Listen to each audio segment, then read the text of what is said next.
Dheeraj, am I audible okay? Yeah, yes. Okay, so let me know when to start. Sure, we'll start in 1 or 2 minutes. Oh,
So, Ines, I think we can start. thank you, Dheeraj. Could you get to the next slide? Thank you. Uh, Good morning, everyone, and I hope all of you are doing well. We are in, I think, in the seventh week of the lockdown, and it's hard. We are social beings, and we have to practice social distancing. Yeah, it's been hard.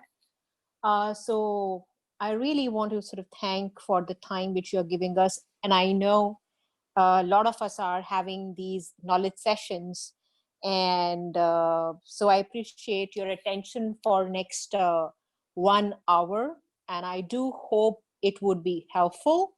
And to make it more useful for you, since you're investing your time, is there two things which I ask, if you can leave that in the chat section. One, if you can just maybe introduce yourself in one line, so that I get to know a bit more you.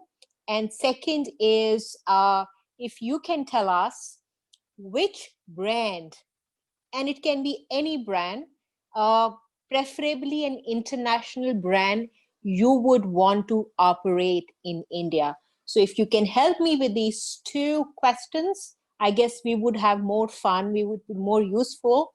And feel free to ask questions while I'm running the presentation.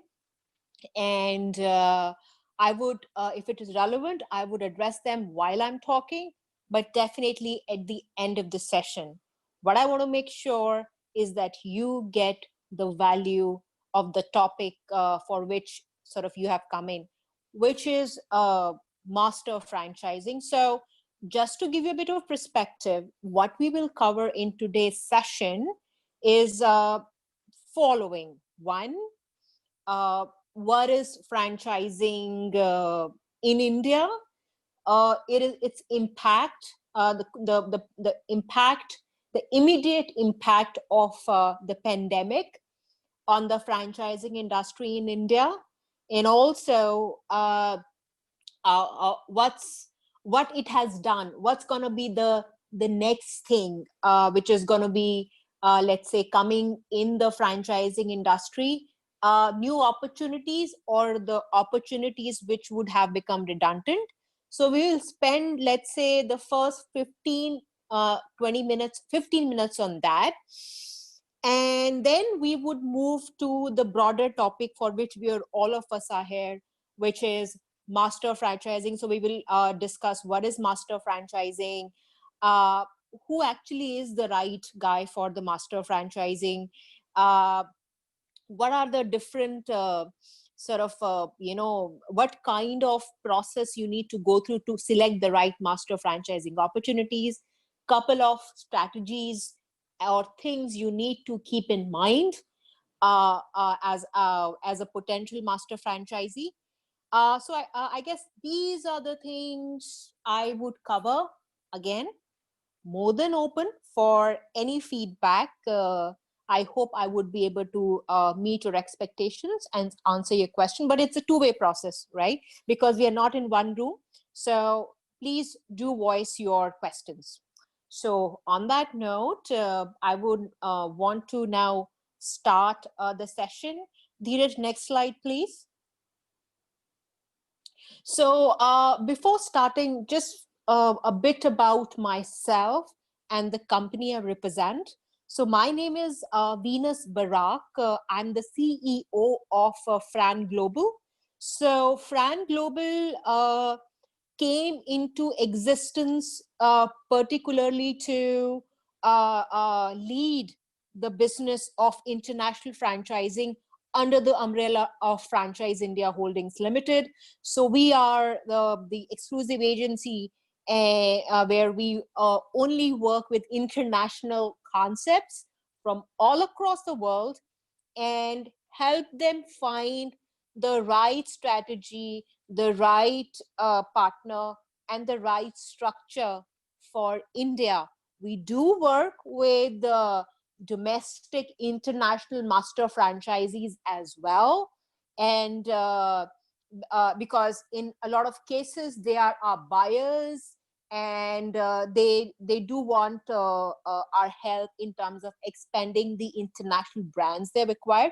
So my team's universe is international franchising, and in that I have been with the company for over 13 years now.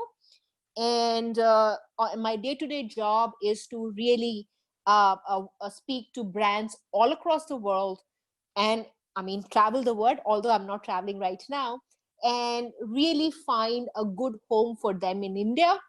We do work with selective international, so Indian brands, uh, and to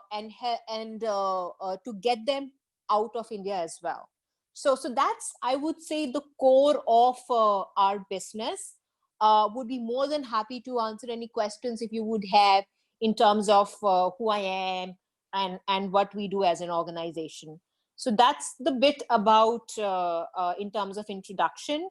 Uh, and that's why I wanted you to introduce yourself so that we both know each other. So next slide, please. So let's, the first part of the presentation, as I mentioned, I would spend on, franchise industry in India and the impact of the pandemic. Next slide, please.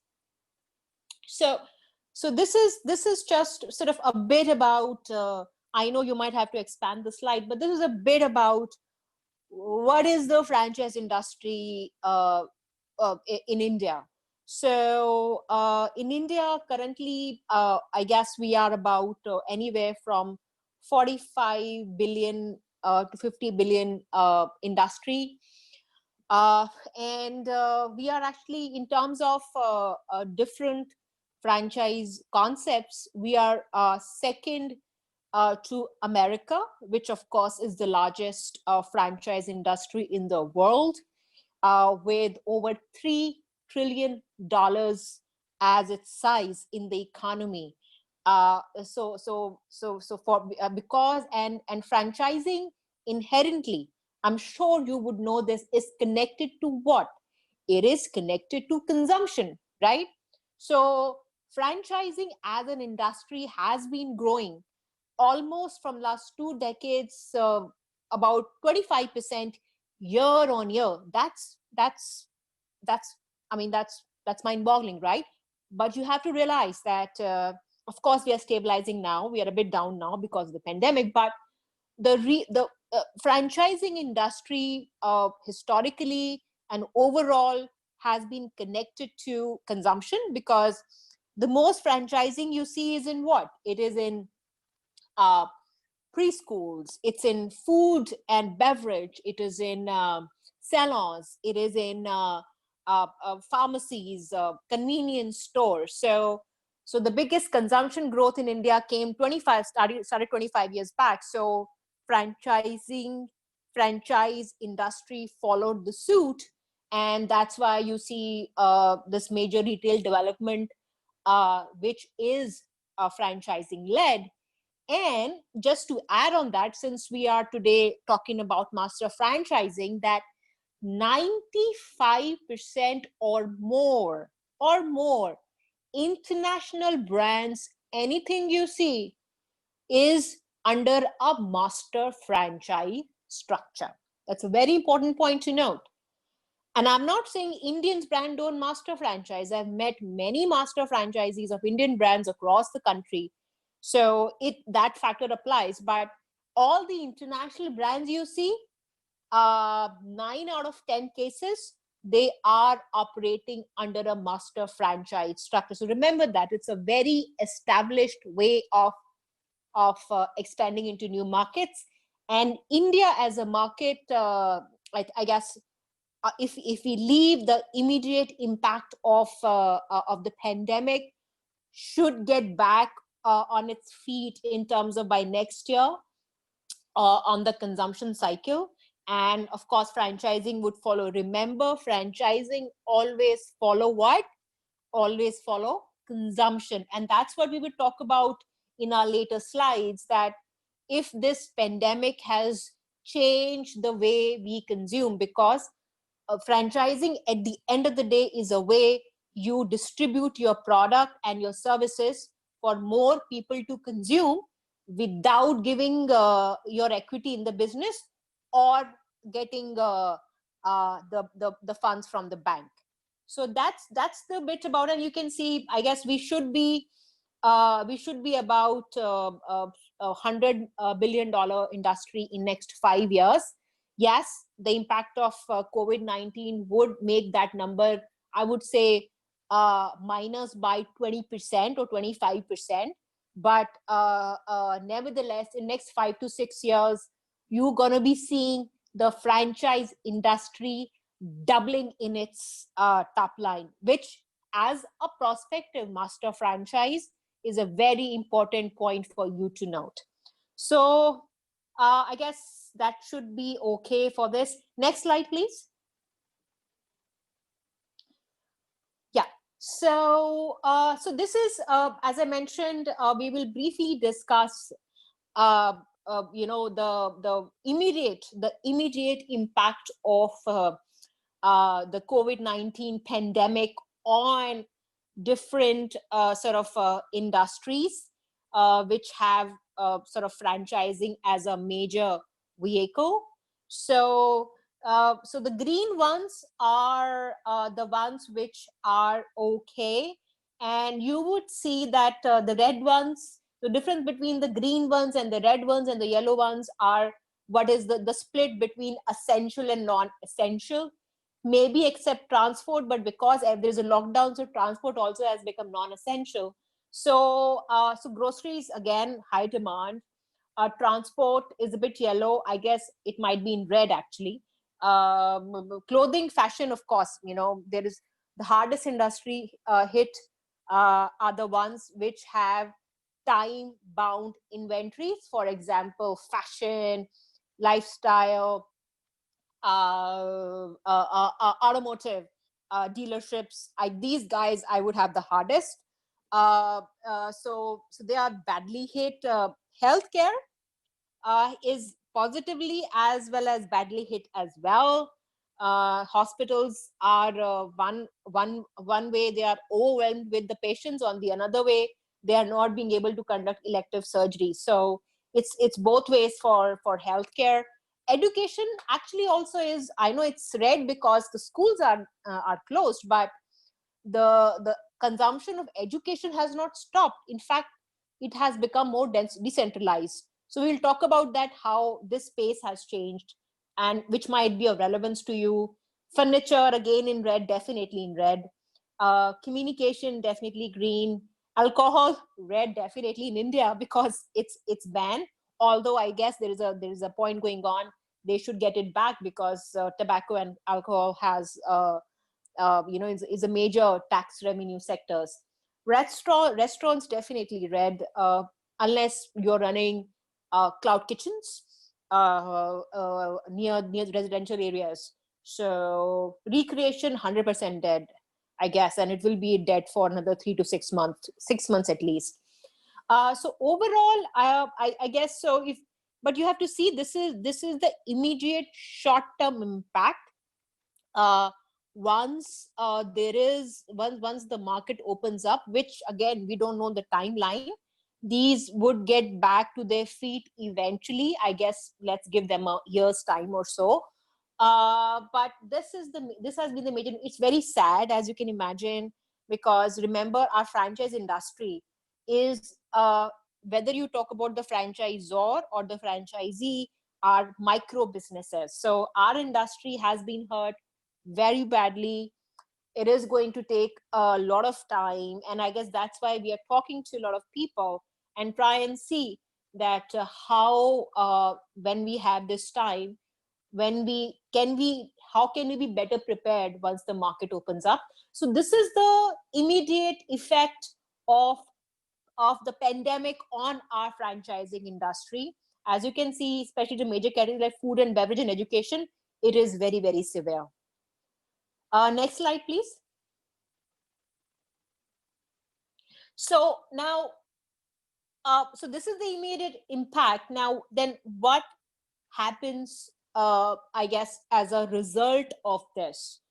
So this slide kind of talks about that. I guess there would be, although it was already happening in food and beverage, but when it comes to groceries and a couple of other things, I think home delivery, online shopping, and ordering in is going to be a way for a lot of us for at least for a fair bit of time.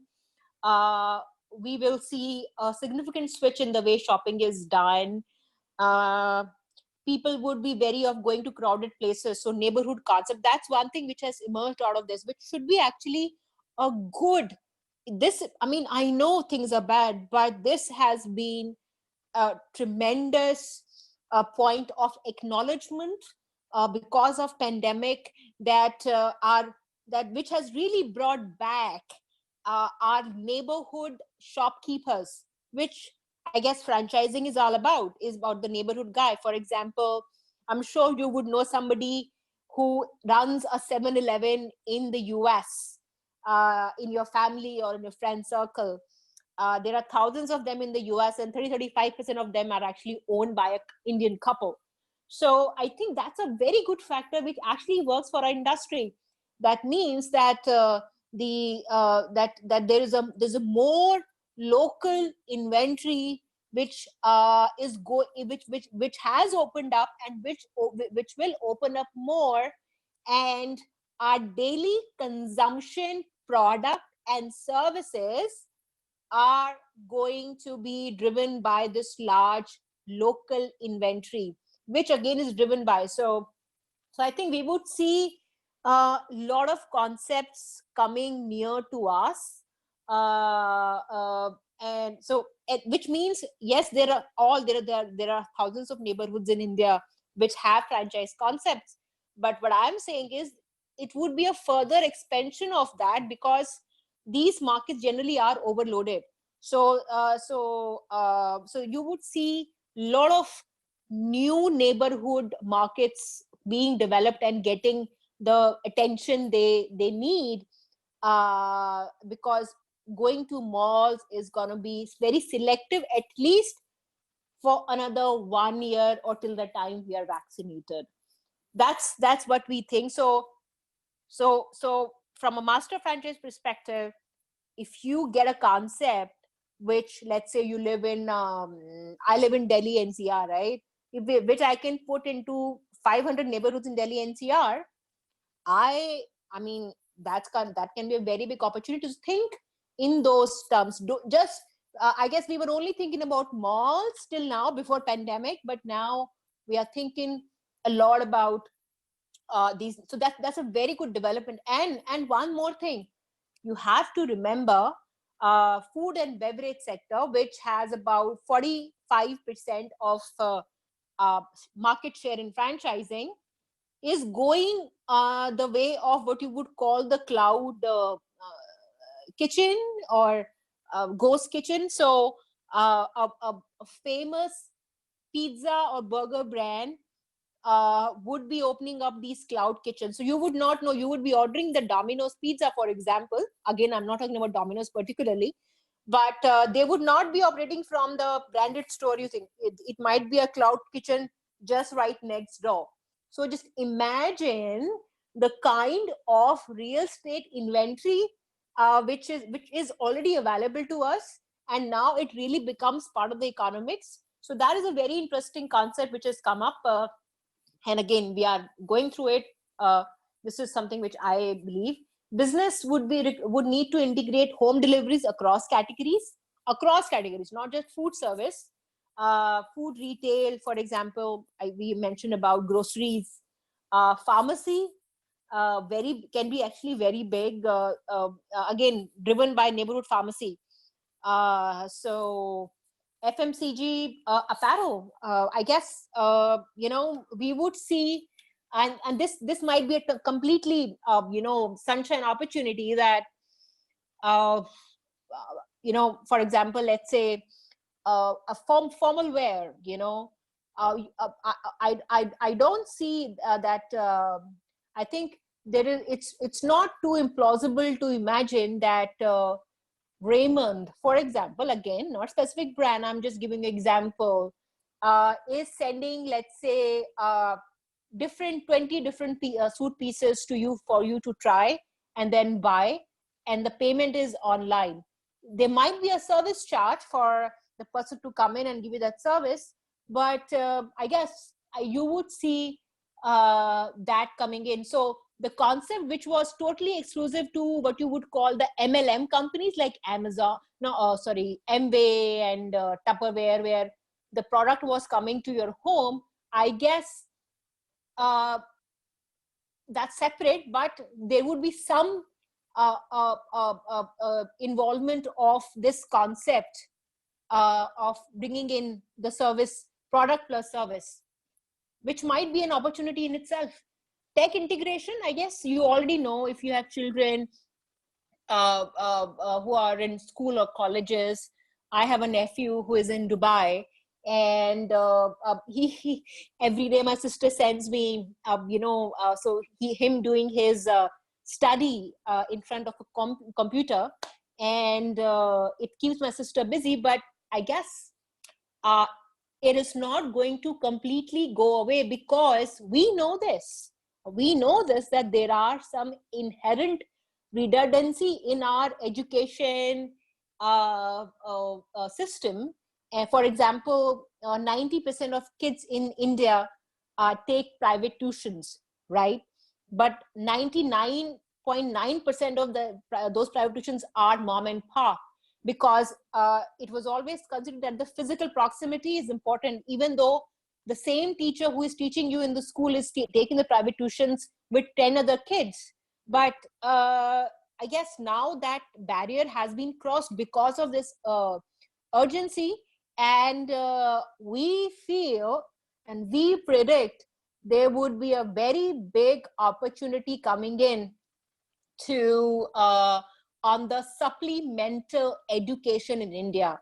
I mean, it would be as big as what happened to preschool industry 20 years back, because right now, if you have a child, you can get him or her the best teacher but that teacher does not have to live in your neighborhood where he or she has to go and bike around to get there. She can be in Bangalore and give lessons. So we feel there's a very big opportunity, which is almost like a white space, which is very hard because education franchising is about 35-year-old in India, started in the mid 80s. But it is absolutely a new opportunities. And if you think this is something which makes sense to you, really look closely into this category because it is capex light. Remember, education, if you take the infrastructure away, you bring in technology, it is capex light, right? So earlier education was infrastructure plus personal plus technology. But I think what has happened now is technology has become number one, then infrastructure, then personal, and then infrastructure. So look into this space if it interests you. Education is not for everybody, but there might be something big happening as we go along. That's one. Value chain integration, 100%. Supply chain is going to see the biggest upheaval or change, both from a global standpoint. I'm sure you're reading in the news what is happening from a global standpoint, where a lot of people are thinking about changing their 90% of supply chain tied to China to different countries. Would India benefit from it? Yes, maybe if we really play some smart cards. But domestic supply chain is also going to see some changes, and so that again is another area. If that is something which kind of interests you, makes sense to you, you might want to. So, for example, a lot of companies who are importing something, some ingredient or some component, would be now doing that in India. So value chain integration, horizontal, vertical, is going to happen as a result of this pandemic. Now, does this mean that offline retail would no longer need it? Absolutely no. Absolutely no. I guess the word of the day is omni-channel. So you have to have retail, you have to have online, and the third would be something, a mix of both. Retail will always be there. For example, I don't like my shopping online, especially for shoes or dresses. I always like going in, but if I'm restricted, but if I get a better service, a brand which knows, typically people consume brands, and if you have bought already 25 times from a brand, they know your APIs, right? They know what you want. uh, they might give that service to me at my home. I don't know. So it will be a mix of all the channels. And it might happen that you order online, and you might be able to take the delivery at their local store, which might be in your neighborhood. That might also happen, right? So we'll see, but I think that's how we see this. So this is, I would say, from a long term and a short term, the impact of the pandemic. Next slide, please. So this, I guess, you would have already guessed, and I think although it is very hard on us, but as you guys know, as you might of you know, I have spent 7 years in healthcare, international healthcare. India has the biggest burden of infectious disease in the world, and with this pandemic, we are forced to kind of really bring in hygienic practices to our overall life. I mean, every part of our life. So that, I would guess, would be the way forward. I guess if it's going to take a year or a year and a half for the vaccine to come in, we would have to follow these norms of wearing a mask, washing our hands, social distancing. So I guess going forward, after 2 years, people are not going to drop, although the incidence will reduce, but people are not going to drop the factor of hygiene. So that will become, I would say, a very important part of all franchise businesses, whether education, whether like, eating out, whether even salons, like, salons, uh, Indian salons, don't have the best hygiene maintenance, right? So any brand which really steps up and demonstrates the hygiene factor is going to become the top brand, right?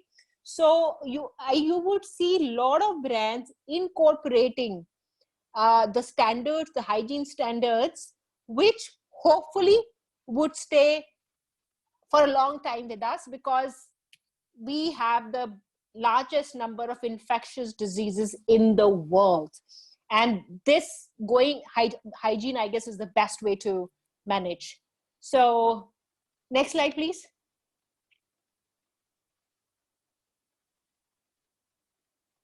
So the India opportunity, I guess this is more about why India makes sense when it comes to international franchise concepts.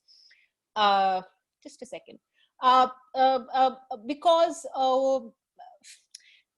these are the points, and I'll go through them, but I think what I've seen, and I personally have met at least 5,000 brands personally, and another 5,000 people who are in the franchise business. I guess the biggest asset for India is actually more cultural, which works in our favor, which is we are a democracy, and a functional democracy at one. Whatever you say, yes, we have problems, but we remain a democracy. We are the largest English speaking country in the world. Number three, the young generation, I guess, which is connected to technology. These are the three main. So the cultural factors are important. So, for example, Mark Zuckerberg investing $5 billion at this point in time, I mean, it's not a small feat. He has only done it because he sees that the return on investment coming to him. Of course, not in 5 years, maybe 10 years, but it is going to come to him because he has the largest audience to capture. And again, Facebook investing with Geo has a multiplicative effect on the consumption, right? Because as I just mentioned in the last slide, there would be a lot of consumption is going to be digital. So this is a very, very strategic investment, and we all should look into it. So I think the cultural aspect of India really is something what makes sense. Yes, we do have a lot of issues in terms of our bureaucracy, our taxation, and so on and so forth, which I feel that ease of doing business should not just be a paper exercise for World Bank. I guess this is the one chance where Indian government can absolutely, demolish all the barriers for a small business to operate, for any business to come into India. We are talking about, we have 1.3 billion people and about 200 million people in our middle class. Imagine if we add another 200 million people, 400 million people. I mean, in a democracy, it is just so. So I guess I know it is not related to my hardcore topic of the today, but if you are looking at bringing in a master franchise, these are the cultural aspect which works in our favor. Apart from that, I guess from a standpoint of a brand, India is the only market which is there after China, which can really give you scalability, especially in the mass products. I won't say the premium products, but definitely in the mass products across categories. And it is, and again, a lot of brands who are projecting a lot of growth, let's say in Europe, Eastern Europe, Russia, these markets are going to be negative for next couple of years. And India, although, and I'll talk about it further, but it's still positive. So India has many factors going for it, but it cannot be taken for granted. Our governments and our industry bodies need to come together at this point in time and really do something so transformational. What happened in 95 to us, if we do something looking at where we are right now, I mean, we can add another 250 million people in our middle class. Imagine that. And that's I guess that is what $5 trillion dollar economy is all about. And franchising would have a role to play, because remember, franchising is always connected to consumption. Okay, next. So this is a bit about, this is the GDP growth percentage. We were supposed to grow 6%, 5%, 6% this year, but now it is 2%, maybe even less than that. But that's nothing for any people don't realize it. 2% is more than enough. I said, no, we need to grow at least 10% year on year for India to really, get its groom back. But next year we are projected for 6%. You can see other economies, they are nowhere near, even China. China might be even more less, because as things are opening up, there will be more, I would say, distraction with China. So India is still, if we do everything right, and the way I guess we have behaved, the way we have performed in terms of, our numbers for pandemic, I mean, it's very impressive. US already has 1 million cases. So that way, I guess, in India does have a chance to attract interesting concepts, interesting brands, interesting businesses, owing to what India is, who India is, and of course our middle class consumption growth, which should bounce back eventually once we are able to recover. Next. So is it the right time for master franchise? Well, I guess that's a very subjective question. And there's a lot of work which needs to be done. But if I take you back in the history, all the major brands which you know today, from which you buy today every day, whether it's fashion, whether it is food, it all came in the early 90s, when there was no consumption, right? That people were able to forecast some linear growth and accordingly invested monies and capital, like Domino's and McDonald's and all these guys, many more others, all the retail companies. L'Oreal came to India in the early 90s, so is a $500 million business today. So I guess the concept of master franchising applies in short term, not in short term, but in longer term, and also for the categories which have a chance for vertical growth. For example, brands who launched in mid-90s, when it comes to like preschool, are running 1,000 schools today, 1,500 schools today. There are 50,000 preschools in India. But so the opportunity for preschool, which was there 20 years back, is it the same? The answer is no. It has stabilized, and there is a stabilized demand, and there is a stabilized supply, right? So if you invest in a preschool, if you would have invested in a preschool, let's say 2000, when this century started, you would have had multiple X's of return, because the curve was only up. Now, of course, it is straight. Yeah, it might be a bit low this year, but that's because of the pandemic. So I guess, is it the right time? It's right time if you want to become a major part of something, a category which is growth oriented in 5 years, in ideally 10 years. The real juice, the real fun of master franchising happens in between the 7th to 10th year, because it practically means the economies of scale. So that's how you should look at, and accordingly, it's a good time to look at if you are interested in thinking like that. And right now, I mean, brands would be very open to do deals, right?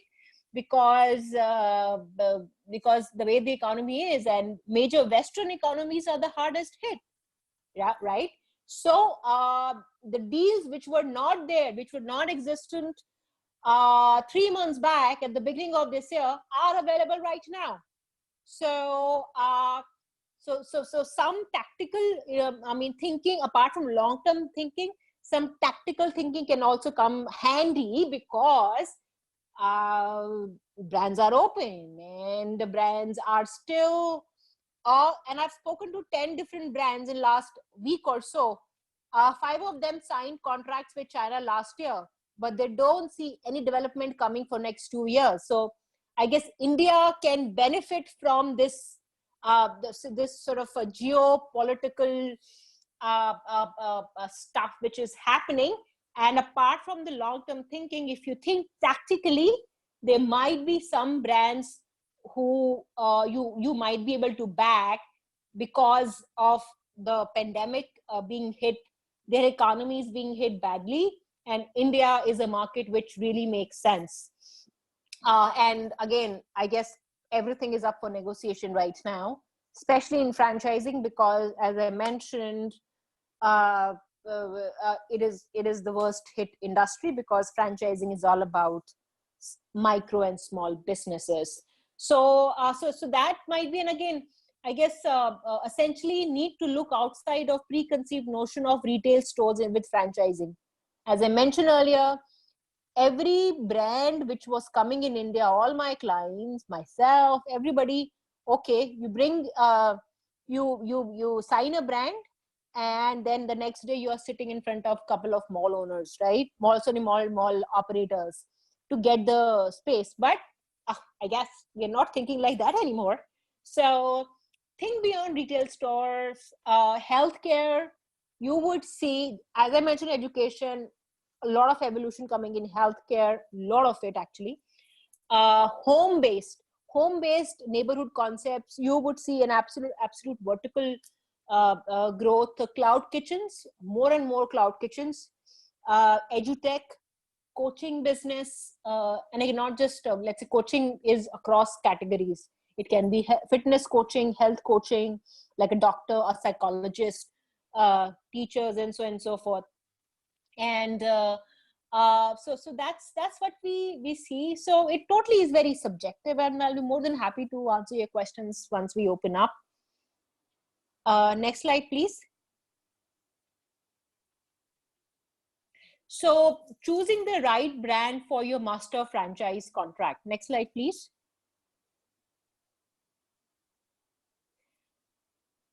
So I'll now just kind of, spend a few minutes in really going a bit conceptual on the concept of master franchising. And again, it applies to every kind of brand, irrespective of its origin, India, non-India, across categories, okay? So what is master franchising? Master franchising is replicating that brand into the specific territory which you are buying into. Master franchising is replicating the brand for the territory you are buying into, and that territory can be your city, it can be your state, it can be your region, it can be your country, it can be an APAC region also. A lot of deals like that. So replicating the brand in the territory, irrespective of the size. And also, excuse me. And with that, excuse me, I need to drink some water. Just a second.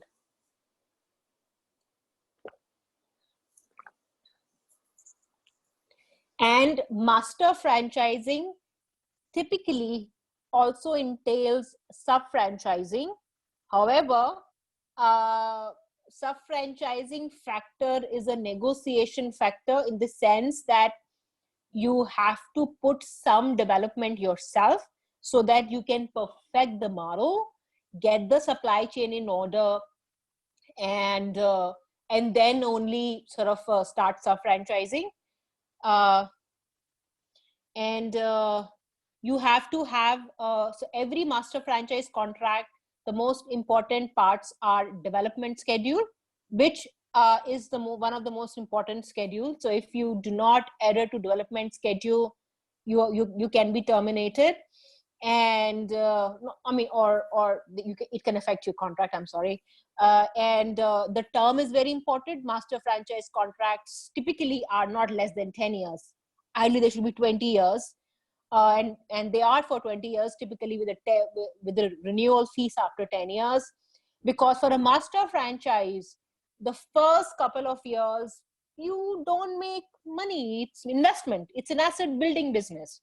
Master franchising an asset building business. You buy an asset with the promise of making that asset, let's say it's $10 today, tomorrow you want to make it $100. So so typically the term of the contract should be more than 10 years, because you really start seeing money getting return on the investment after the 5th year in most cases. You have to master franchisee also predominantly boils down to sort of sales and marketing. If you are not good in sales and marketing, master franchising wouldn't make sense to you, because remember, you are buying into a territory with the promise of development. If you do not market, if you do not sell, if you are uncomfortable doing that, it is not, I mean, it's just not worth your time, and you're going to waste your money and time. So won't recommend that. And it is also requires that you are good with people, because in master franchising, you have to have your own teams. You have to work with different franchisees. And if you don't like, working with people, it is going to be very, very hard.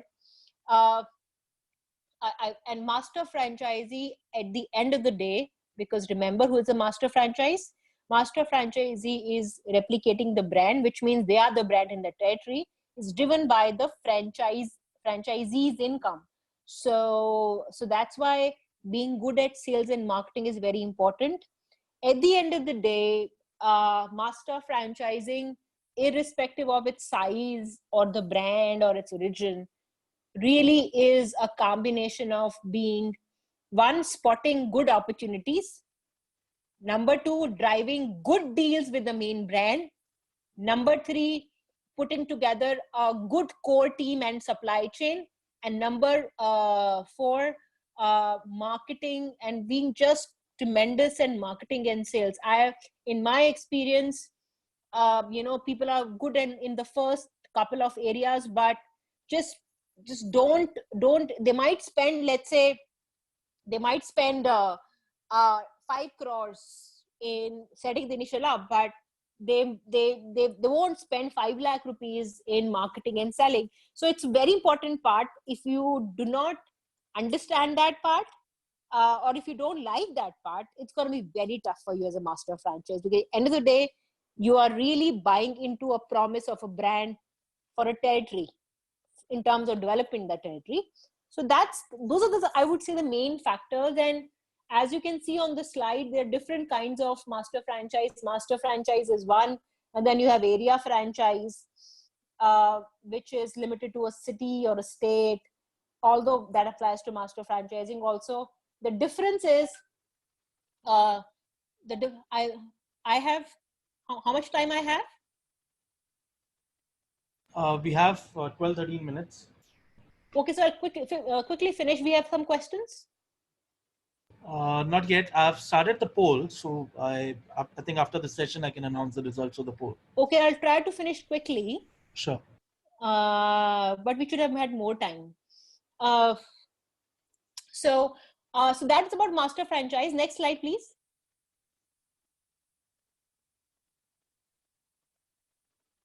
So this is, just shedding some light on who is a master franchise. Uh, and again, this is actually, you have to analyze yourself here. Everybody is different.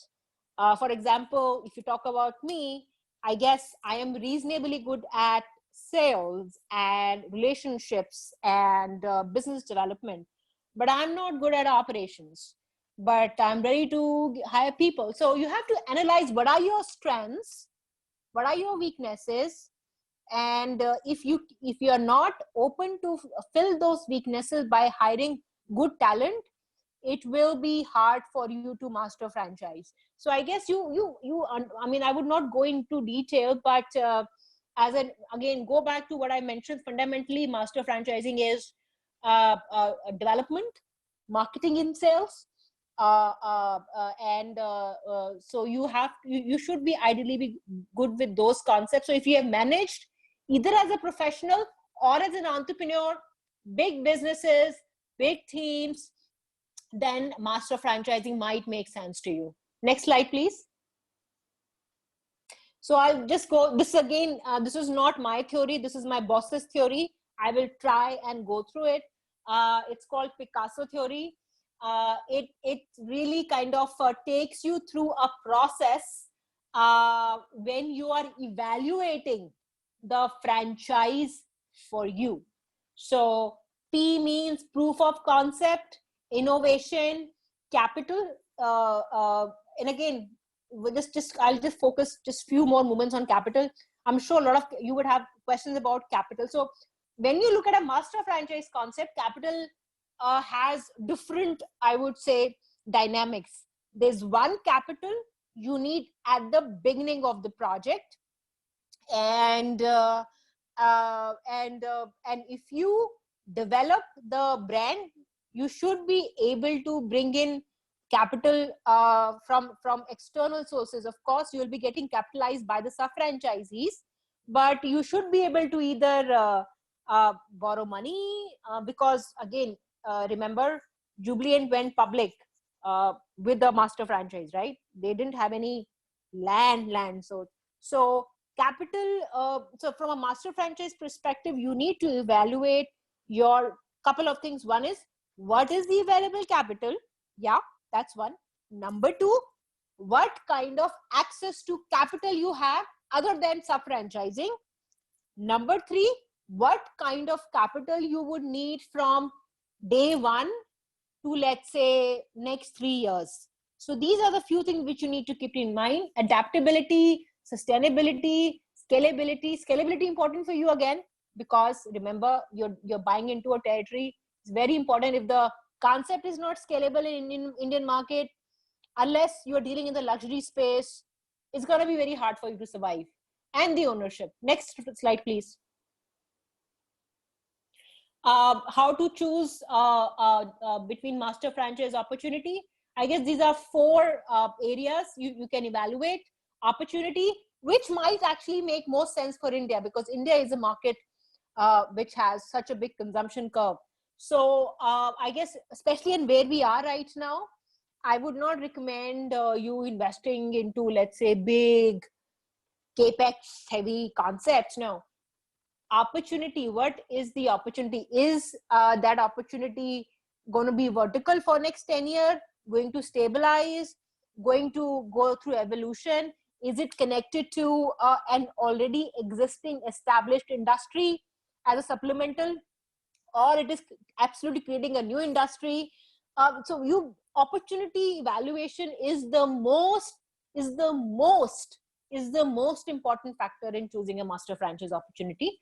Of course, financials, as I mentioned, you have to evaluate the capital which will be required to buy the rights, to set it up, to then run for 3 years, and your capital raising capacities from self-franchising, from external investors against equity, maybe, or banks. Your role, what are your typical role? You need to understand that in the support function, because remember, you buy in a brand, so you are only buying in the standards, right? And eventually, once you open up your couple of stores, you will be self-franchising. So your support and service function is going to make sense, because remember, your franchisee would be financing you. Next. I'm just running through quickly. Key points to consider and negotiate: the development obligation, the number of stores you need to develop yourself, and you need to develop overall as the term of the contract. Are you getting rights to sub-franchise or not? FOCO, FOFO, COFO, I mean, different models, totally, you should focus on that. There are some brands who don't allow FOFO. So all those things, revenue share model, what is the franchise fees, what is the split on royalties, split on franchise fees, marketing fees, renewal clause, and exit strategy. I mean, in case things don't go as planned, is there a penalty? They shouldn't be. You should be able to negotiate your way out of it. Or if everything goes right and you want to sell the business, then what happens? Because in some cases, those brands would ask a cut on that.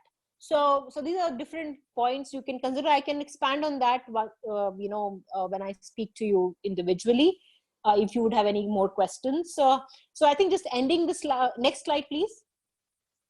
So I guess the end point is change of practice and not product. So as I mentioned, franchising is connected with the product, with the consumption, and I guess with this pandemic going forward, and pandemic plus the availability of technology, right? We've had infectious diseases before. It happened.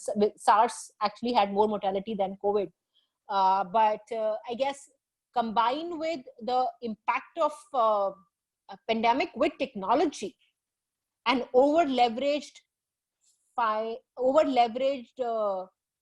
order of the global world, you have to change the practice, blend the technology part, and really work with and arrive on models which will make sense in 2020, 2021, and 2025, because there is a change which is happening and which will stay. So you should practice change of practice and not the product. End slide, please. Next slide. So would this pandemic end? The answer is never, because we still have SARS, we still have Nipah, we still have TB and bird flu. So I guess infectious diseases in a hyper-connected world are inevitable, but we would, as a species, as an intelligent species, we will evolve, and accordingly, if you want to think about master franchising, you should look at the consumption behaviors and practices, and accordingly invest your time, efforts, and money, because those are the ones which will be bringing you result. Master franchising is for people who want to bet on future, actually. Thank you. Hope this was helpful. Do you have any questions? Yeah, Venus. So there are two questions on Q&A. One is, how much capital is typically needed to become a master franchisee? Okay. I see two questions. One is from Gaurav Malhotra. Hi, Gaurav. How much capital is typically needed to become a master? Gaurav, this is a very, very subjective question. It all depends upon which brand you're talking about, which area, which territory. So there's no set answer. But you have to remember, the one law which applies to master franchising, which doesn't to unit franchising, is that a master franchisee is somebody who invests heavily in the first 3 years because of the opportunity. So you should be, depending upon which brand you're evaluating, be ready to invest heavily both in terms of operations and monies in the first 3 years, because you actually then for the next 10 years you are really eating off that the money which you invest. Second question is from Akash Pratap Singh. Hi Akash. Impact and challenges of COVID on international franchise retail chain, and how should they tackle same in coming times? I guess, Akash, I don't have a full answer on that. There will be some brands who are going to be down under a hammer. We are already kind of, listening to news of a lot of large format brands in the US filing bankruptcy, but you would see a lot of these brands being sold and coming back. They won't die.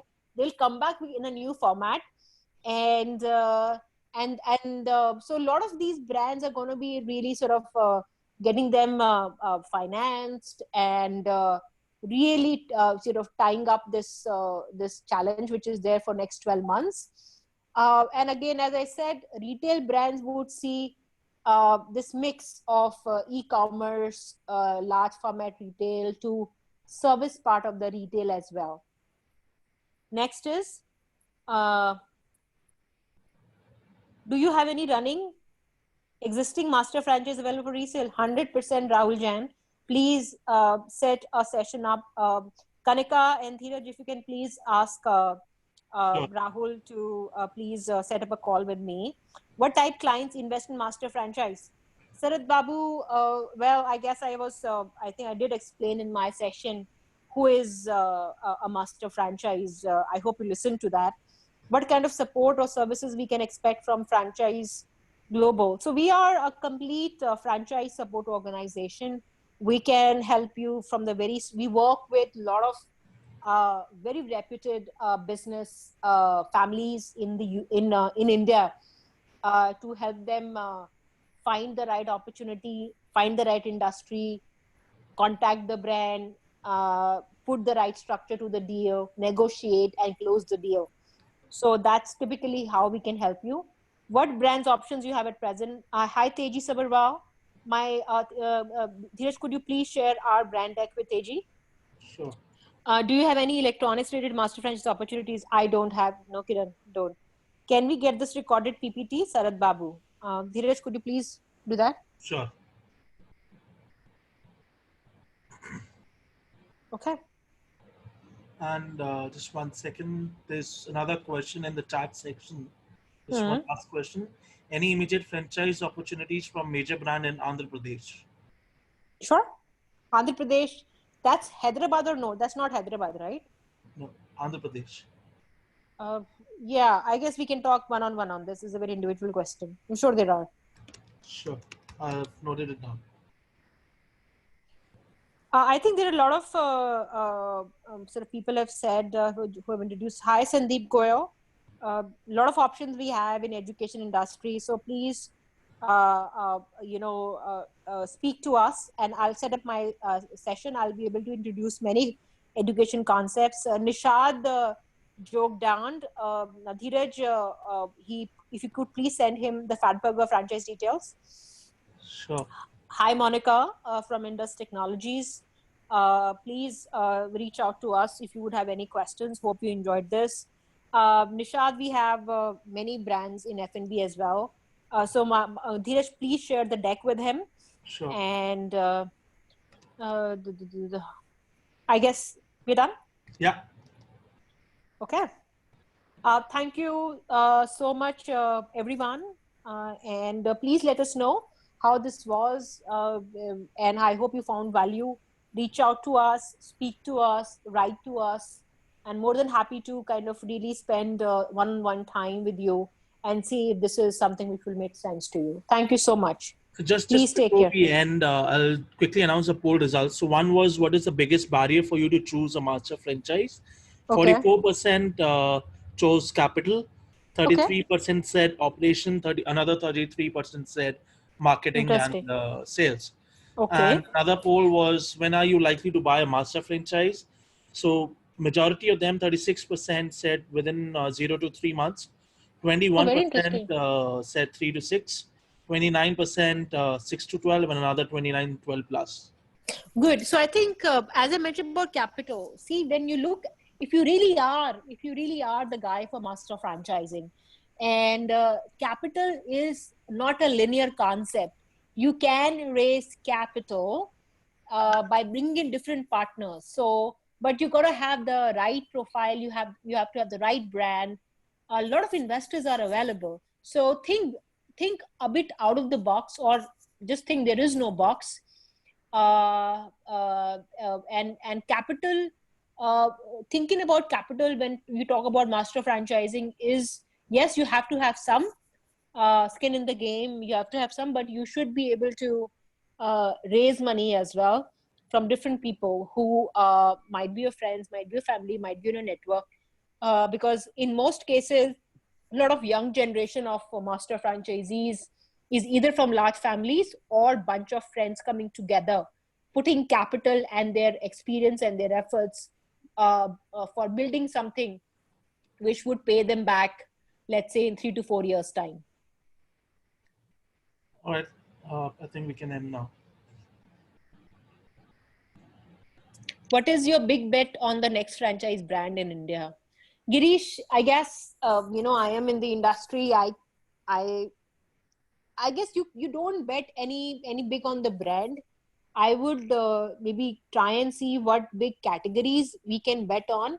And there, as I mentioned, I do think there would be something very big, exceptionally big happening in concepts which can be run by from home. We predict at least 10, because as uh, I don't know, unfortunately so many people will be losing their jobs, and these are educated people drawing very large packages, have a lifestyle. They cannot sit at home, and they cannot just go and work in a factory, right? So when this happens, it happened in the US. This happened in the US as well in the late 90s. uh, that's why home franchising is a very big category there. So we see, let's say, 10,000 franchisees being added into this category next couple of years. So I guess all the product and services which can be delivered properly in a hygienic and standardized fashion from home, gonna be very, very big. Education, supplemental education led by technology will be very big. Healthcare and wellness would also be very big. Food, especially mostly in the cloud kitchen space. Thank you. Thank you, Venus. Thank you, everyone. Thank you. Take care. I can leave now? Yeah.